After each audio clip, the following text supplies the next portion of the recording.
alichukua tu mayau ya mtoto.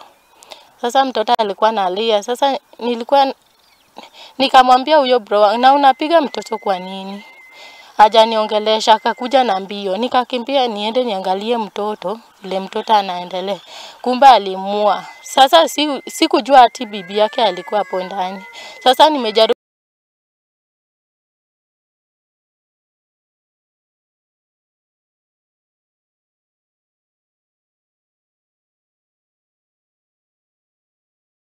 sijua ati anaweza ua mtu.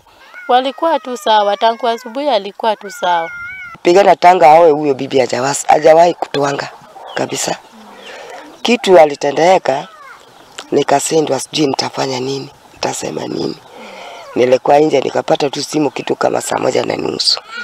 Kama napigwa simu kula Kirecha.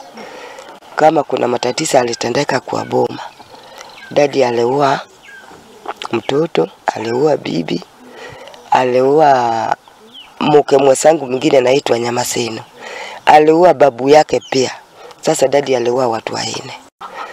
Kitu ambayo alifanya hata mimi nashangaa na hiyo maneno yake. Sijui hiyo stani alitokea wapi. Kwa maana alikuwa mtoto mpole sana. Hana maneno.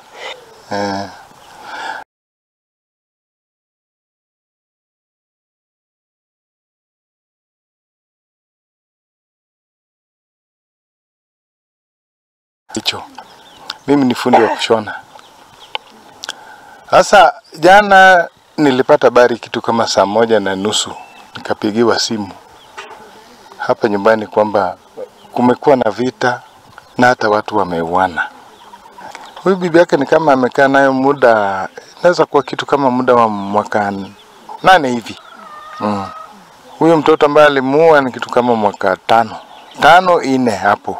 Ndio first born yake. Kwa kweli nimedhibitisha kwamba ameua watu 4. Bibi yake, mtoto, huyo ndugu yangu na shemeji yangu. Sijajua hako. Nao atogoria a kiama kia UDA matogoretio ni mutogori wa aria